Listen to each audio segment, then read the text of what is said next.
যদি আমি শব্দটা ইংরেজিতে বলতাম হয়তো এভাবে হতো না। আমি নিজেও একজন দালাল, পার্থক্য শুধু এটুকুই যে আমি বাংলাদেশের দালালি করছি। বাংলায় শব্দটা শোনার পর একটু খারাপ লাগে, ব্রোকার বললে হয়তো ভালো শোনাতো। ঠিক এভাবেই তামিম ইকবালকে দালাল বলার পর নিজের কথাকে সমর্থন জানিয়ে আবারও বক্তব্য দেন বিসিবি পরিচালক এম নাজমুল ইসলাম। এখানেই তিনি থেমেছিলেন না, তিনি এটাও জানিয়ে দেন স্পষ্টভাবে ক্ষমা চাইবেন না। তামিমের কাছে ক্ষমা চাওয়ার বিষয়ে তিনি মন্তব্য করেন, এখানে ক্ষমা চাওয়ার প্রশ্নই আসে না। আমি দেশের মানুষের অনুভূতি প্রতিফলিত করেছি। দেশের ক্রিকেট যেন সাম্প্রতিক সময়ে উত্তাল, তবে সবাইকে চমকে দিয়ে সবচেয়ে বড় উত্তাল পরিবেশ তৈরি করেছেন বিসিবি পরিচালক।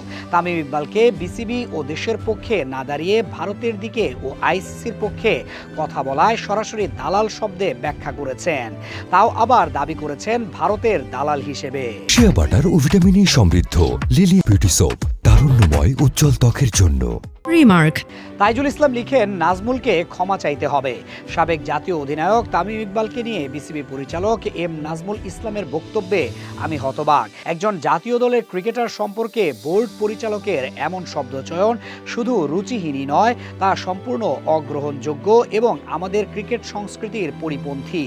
সাবেক অধিনায়ক মমিনুল লিখেছেন, সাবেক জাতীয় অধিনায়ক তামিম ইকবালকে নিয়ে বিসিবি পরিচালক এম নাজমুল ইসলামের মন্তব্য সম্পূর্ণ অগ্রহণযোগ্য এবং দেশের ক্রিকেট সমাজের প্রতি অপমানজনক।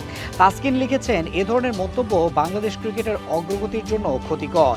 ক্রিকেট বাংলাদেশের প্রাণ, সেই ক্রিকেটে বড় অবদান রাখা সাবেক জাতীয় অধিনায়ককে ঘিরে সাম্প্রতিক এক মন্তব্য অনেককেই ভাবিয়েছে।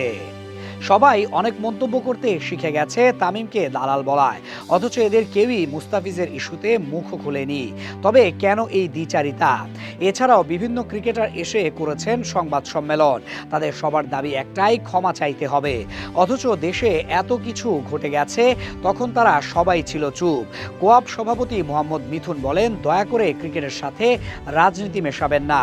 এই বক্তব্য দেন তামিমের পক্ষ নিয়ে, অথচ রাজনৈতিক কারণেই যখন ক্রিকেটার মুস্তাফিজুর রহমানকে বাদ দেওয়া হয় আইপিএল থেকে, তখন তাদের কাউকেই খুঁজে পাওয়া যায়নি।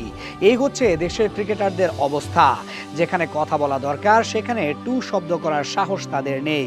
মুস্তাফিজকে নিরাপত্তা দিতে পারছে না, আইপিএল থেকে বাদ দিয়েছে, এতে তাদের সমস্যা হয়নি, এখন তাদের জন্য রাজ্যের সমস্যা।